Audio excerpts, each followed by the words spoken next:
سیدنا عمر فاروق کا کتنا بڑا نام ہے، آپ کے جلال کی، آپ کی عدالت کی مثالیں دی جاتی ہیں، بڑے بڑے لوگ آپ کے سامنے تھر تھر کانپتے تھے۔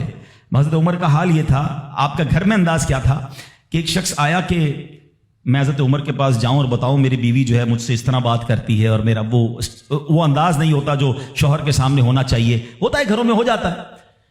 تو حضرت عمر کے دروازے پر پہنچا نا، تو اندر سے اسے سیدنا عمر فاروق رضی اللہ تعالیٰ عنہ کی زوجہ کی ناراضگی کی عالم میں گفتگو کرتے ہوئے سنا۔ وہ حضرت عمر سے بات کر رہی تھی، تو وہ شوہر سوچنے لگا کہ میں تو اپنی بیوی کی شکایت لے کر آیا تھا، حضرت کے تو گھر کا بھی معاملہ ہی ایسا ہی ہے۔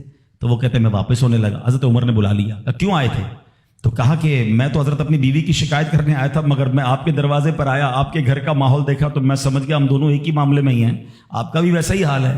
اب حضرت عمر نے جو ان کی تربیت فرمائی نا، آپ نے فرمایا میری بیوی کے مجھ پر چند رائٹس ہیں، چند حقوق ہیں، مجھے اس سے چند فائدے حاصل ہوتے ہیں جس کی بنا پر میں اس سے درگزر کرتا ہوں۔ پہلا یہ کہ یہ میرے لیے جہنم کی آڑ ہے، میرا دل اس کی وجہ سے حرام کاموں سے بچا رہتا ہے۔ نمبر دو، جب میں گھر سے نکل جاتا ہوں یہ میری خزانچی بن جاتی ہے، یعنی میرے مال کی نگہبان بن جاتی ہے، میری دھوبن بن جاتی ہے، میرے کپڑے دھوتی ہے، میرے بچے کی پرورش کرتی ہے، میرے لیے روٹیاں اور کھانے پکاتی ہے۔ تو وہ شخص کہتا ہے یہ سارے فائدے تو مجھے بھی اپنی بیوی سے حاصل ہیں، تو میں تو کبھی درگزر سے کام نہیں لیتا، وہ مجھے کہتی میں اسے لڑنا شروع کر دیتا ہوں۔ کہتا آج آپ کی بات سے نصیحت مل گئی، اب میں اپنی بیوی کی چھوٹی ماٹی باتوں کو میں بھی درگزر کر دوں گا۔ کتنی پیاری بات بتائی، ہم وہ ساری باتیں بھول جاتے ہیں، ایک غلطی پر پکڑ لیتے ہیں، ایک غلطی پر ڈانٹتے، ہر غلطی پر جناب ایسا نہیں ہوتا، ہر غلطی کی سزا سزائے موت نہیں ہوتی ہے، ہم غلطیاں نہیں کرتے۔